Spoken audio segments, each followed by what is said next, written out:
Baik saudara, seterusnya ke Bumi Kenyalang. Fokus hari ini perancangan pembangunan strategik bakal membawa manfaat kepada banyak pihak termasuk negara anggota ASEAN. Langsung bersama Nursila Talaha di Kuching. Nursila, silakan.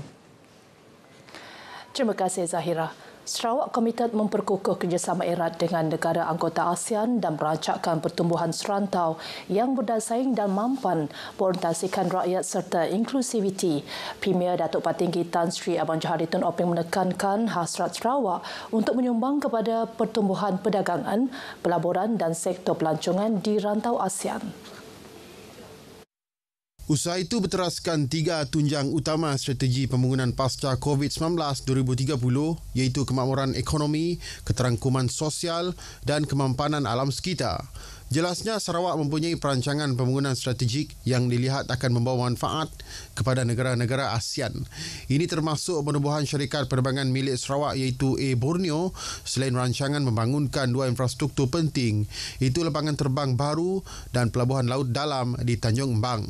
Kesemuanya bakal mengubah Sarawak sebagai hub penerbangan dan maritim serantau sekaligus meningkatkan keterhubungan antara negara ASEAN dan mewujudkan peluang baru dalam pelbagai sektor.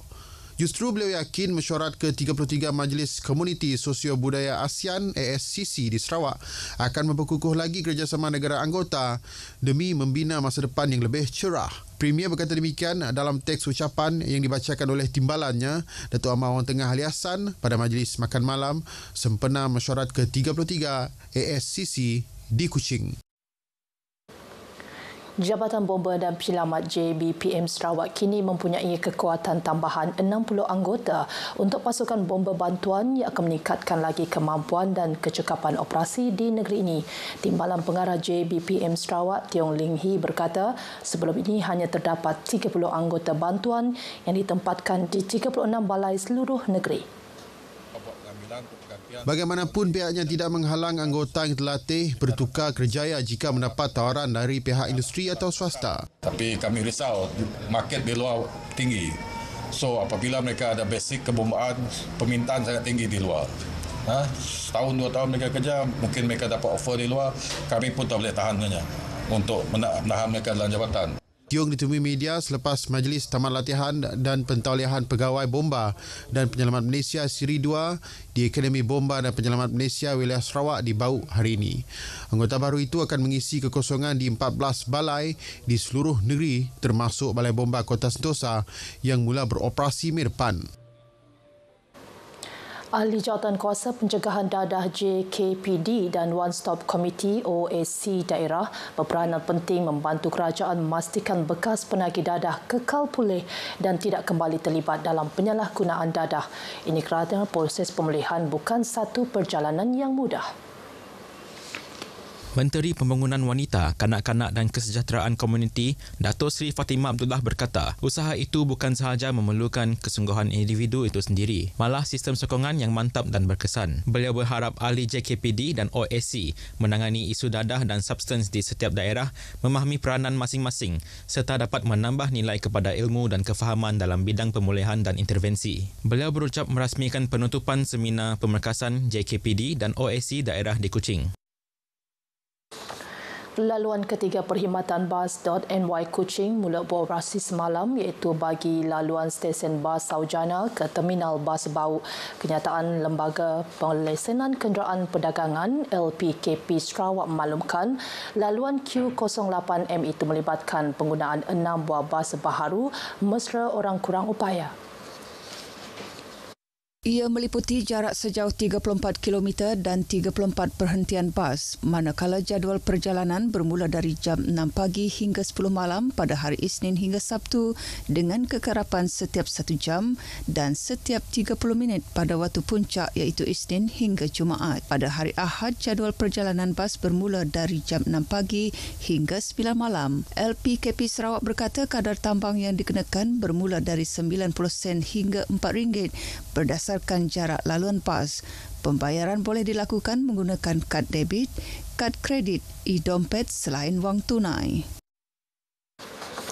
Jabatan Kastam Diraja Malaysia JKDM Sarawak pada 24 Mac lepas berjaya menggagalkan cubaan menyeludup dadah ke Bintulu menggunakan perkhidmatan kurier.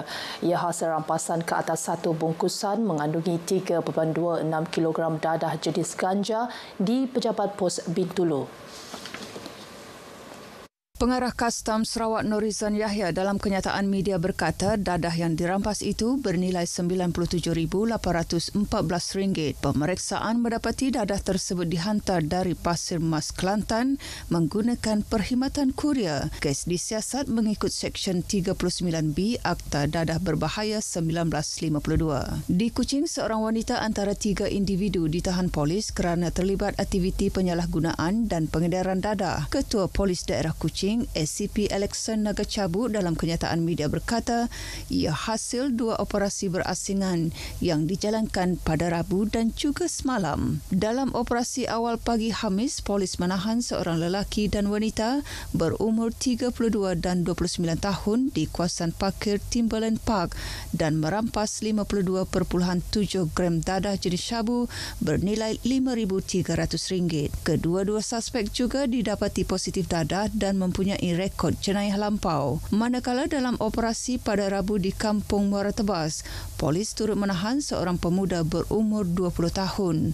Hasil pemeriksaan, polis merampas 33.45 gram dadah jenis syabu bernilai RM3,300. Keseluruhan dadah yang dirampas menerusi 2 operasi tersebut bernilai RM8,600. Seorang lelaki yang juga penunggang motosikal maut selepas terlibat kemalangan jalan raya dengan sebuah lagi motosikal di persimpangan lampu isyarat Paragon, Jalan Paragon, Bintulu malam tadi.